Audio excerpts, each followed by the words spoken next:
Viewers আসসালামু আলাইকুম। রাখি কিচেনের পক্ষ থেকে আপনাদেরকে জানাই আন্তরিক শুভেচ্ছা এবং অভিনন্দন। আজ আমি আপনাদেরকে নতুনভাবে চকলেটি পিৎজা বানিয়ে দেখাবো। অতি সহজে বাসায় কিভাবে চকলেটি পিৎজা বানানো যায়। এটা এখন অনেক রেস্টুরেন্টে এই পিৎজাটা বানানো হয়েছে, অনেকে এর মধ্যে ইতিমধ্যে খেয়ে নিয়েছে। এটা অনেক বাচ্চাদের অনেক ফেভারিটের জিনিস চকলেট। অনেক Oreo biscuit, chocolate, jams, ice cream সব কিছুই বাচ্চাদের পছন্দ। এই জন্য বাচ্চারা অনেক পছন্দ করে থাকবেন এই পিৎজাটা বানিয়ে আপনারা বাচ্চাদেরকে স্কুলের টিফিন দিতে পারেন বা বাসায় বাচ্চাদেরকে যে কোনো সময় বানিয়ে চটপট বানিয়ে দিতে পারেন এবং এই পিৎজারা বাচ্চারা অনেক পছন্দ করে খাবে। এই জন্য আমি আজকে আপনাদের সাথে এই পিৎজা বানানোর রেসিপিটা শেয়ার করলাম। দেখেন বন্ধুরা, এখানে আমি একটা বাটিতে গরম পানি নিয়েছি। এই যে পানিটা কুসুম গরম পানি। এই যে দেখেন আমি আঙ্গুলটা এখানে ভিজিয়ে রেখেছি। আঙ্গুলটা কোনো ব্যথা বা অনুভব সৃষ্টি হয় নাই। এরকম গরম থাকলে বুঝবেন যে পানিটা একেবারে পারফেক্ট। এখানে আমি দিয়ে দিব টেবিল চামচে আপনার 2 চামচ পরিমাণ চিনি, পরিমাণ মতো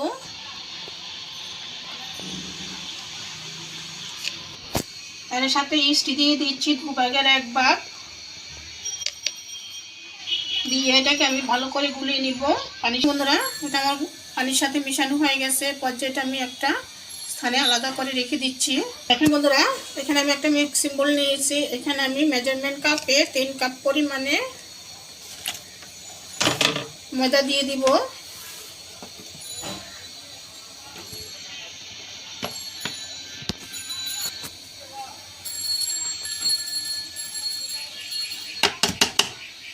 দিয়ে দিচ্ছি পাউডার দুধ আপনার 3 ভাগের 1 ভাগ চামচে 1 চামচ পরিমাণে। এখানে না ছেলে নাও দিতে পারেন। এই পর্যায়ে আমি দিয়ে দিব রান্না করা রেগুলার সয়াবিন তেল টেবিল চামচে 2 চামচ পরিমাণে।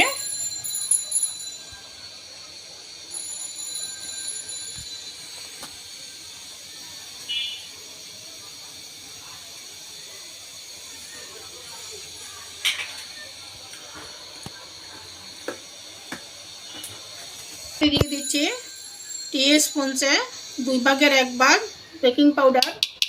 সব কিছু ভালো করে মিশিয়ে দুধ পাউডারটা দিয়েছি। এখানে দুধ পাউডারটা দিলে পিৎজার স্বাদ দ্বিগুণ বেড়ে যায়।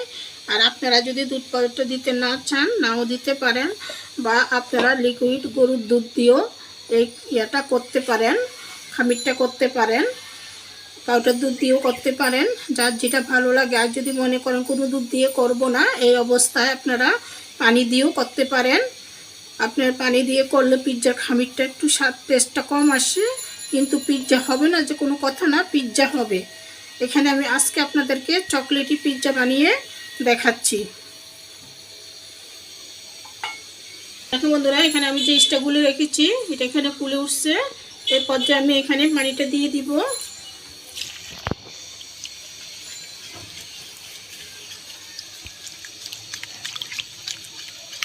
একবারে দিব না, এটা আস্তে আস্তে দিয়ে আমি একটা ডো রেডি করে নিচ্ছি।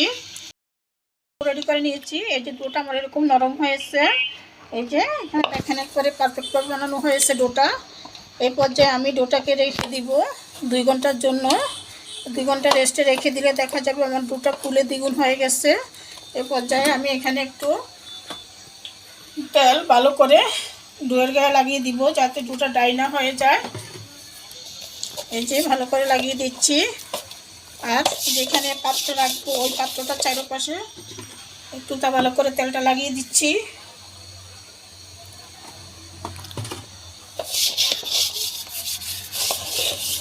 একটা র্যাপিং কাগজ দিয়ে র্যাপ করে রেখে দিতে পারেন। আমি এটাকে একটা এয়ারটাইট বক্স কন্টেনারের মধ্যে ঢাকনা লাগিয়ে রেখে দিলাম।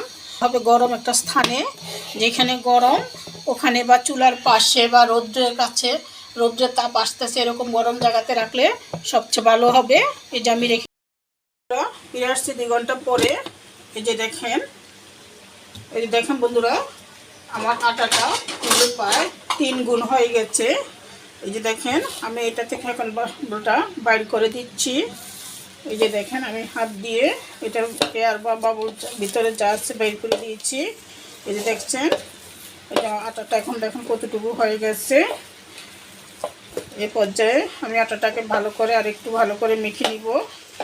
আমার আটাটা একেবারে পিৎজার জন্য একটা পারফেক্ট ডো হয়েছে। এই যে দেখেন বন্ধুরা, পিৎজার ডোটা এরকম নরমে অবশ্য থাকে। এই পর্যায়ে আমি এটাকে ভালো করে মেখে নিচ্ছি।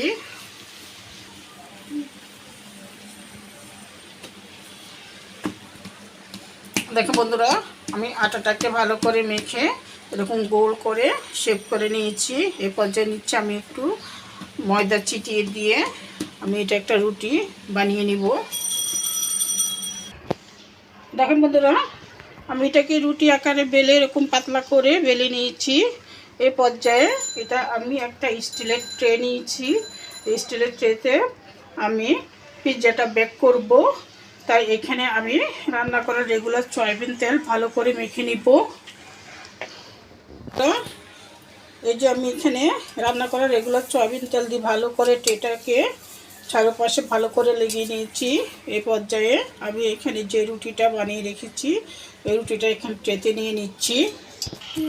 দেখুন বন্ধুরা, এই যে আমি ট্রের মধ্যে রুটিটা নিয়ে নিচ্ছি। এই পর্যায়ে আমি একটা কাঁটা চামচের সাহায্যে এভাবে এখানটাকে ফুটা করে দিব পিৎজাটাকে, যাতে এটা ফুলে না উঠে। আপনারা সবসময় খেয়াল করবেন, পিৎজাটা যখন বেক করবেন, ওভেনে হোক চুলায় হোক, এইভাবে কাঁটা চামচ দিয়ে এটাকে চারপাশটাকে আপনার ছিদ্র করে দিবেন। না হলে পিৎজাটা আপনার যদি ছিদ্র না করেন ফুলে উঠবে। দেখেন বন্ধুরা, আমি পিৎজাটার চারপাশে কাঁটা চামচের সাহায্যে আপনার ছিদ্র করে দিয়েছি। আজকে আমি চকলেটি পিৎজা বানিয়ে দেখাচ্ছি। এই যে দেখেন, এখানে আমি চকলেট সিরাপ নিয়ে নিচ্ছি। এখন আমি ভালো করে পিৎজাটার মধ্যে চকলেট সিরাপটা দিয়ে লাগিয়ে নিব।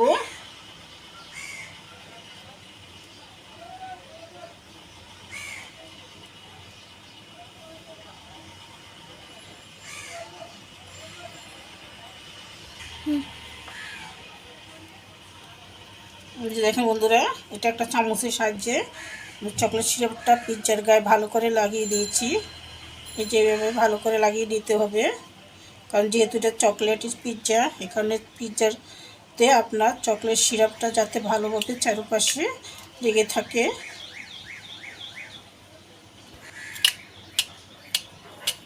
এই যে দেখেন, এভাবে ভালো করে চারপাশে লাগিয়ে নিতে হবে।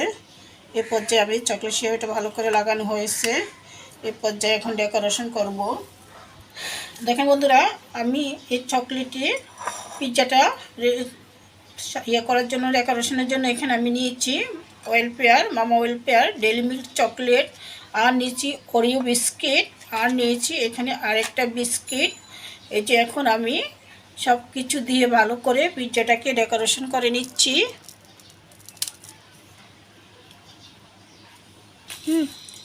দেখেন বন্ধুরা, আমি সব কিছু দিয়ে পিৎজাটাকে সাজিয়ে নিয়েছি। এখন এ পর্যায়ে পিৎজাটার চারপাশে আমি এখানে একটা ডিম ফেটিয়ে রেখেছি। এই ডিমটাকে দিয়ে ব্রাশ করে দিব।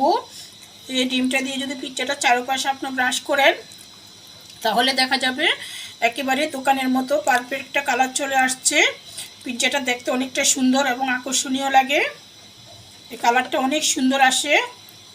এইভাবে আপনারা এই ডিমটা দিয়ে পিৎজাটাকে ব্রাশ করে দিবেন। আর যদি কেউ দিতে না চান বাদ দিতে পারেন, এভাবেও খালি বসিয়ে দিতে পারেন।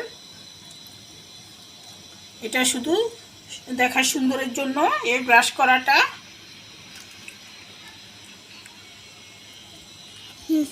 দেখেন বন্ধুরা, এটা আমি ব্রাশ করা হয়ে গেছে। এরপর যে আমি চুলাতে এটা বেক করে দিব।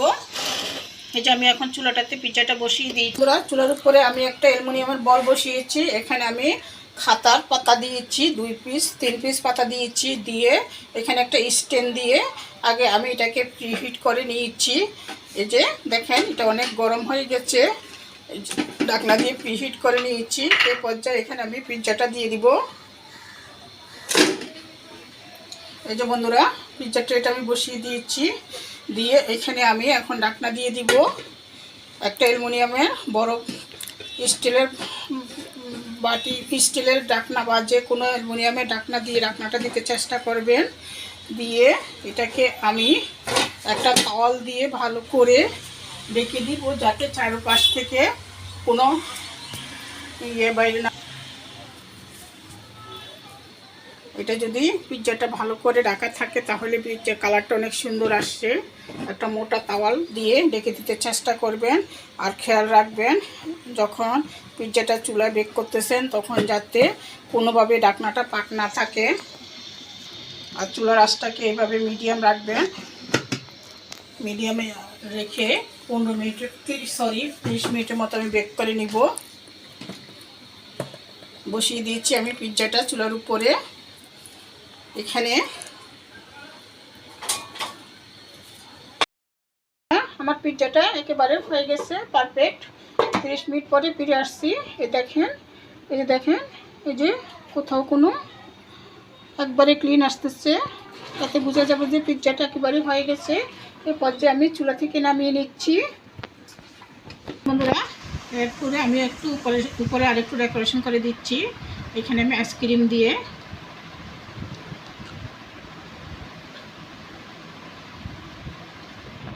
বন্ধুরা, আমার পিৎজাটা আমি একেবারে ডেকোরেশন করে শেষ করেছি। এই পিৎজাটা আমার পুরোপুরি এখন পারফেক্টভাবে রেডি হয়ে গিয়েছে। এখানে আমি আপনার আইসক্রিম দিয়ে কিছুটা জেমস দিয়ে আমি পিৎজাটা ডেকোরেশন করেছি। এটা চকলেটি পিৎজা, যেহেতু এখানে যারা চকলেট প্রেমিক আছেন এটা অনেকেই পছন্দ করবেন এবং বাচ্চাদের অবশ্যই এটা অনেক পছন্দ হবে, কারণ এখানে ওরিও বিস্কুট আছে, অয়েল পেয়ার আছে, তারপরে আপনার বিস্কিট আছে, আবার ডেইরি মিল্ক চকলেট আছে। এসব কিছু মিলিয়ে বাচ্চাদেরকে এটা অনেক ফেভারেট হবে এই পিৎজাটা। আশা করি বাচ্চা থেকে এবং ভালো বুড়োরা এটাই পিৎজাটা খেতে অনেক সফট হবে, কারণ সব কিছু তো নরম জিনিস, এই জন্য অনেক সফট হবে। এটা বয়স্কদের অনেক ভালো লাগবে যারা মিষ্টি পছন্দ করে থাকেন।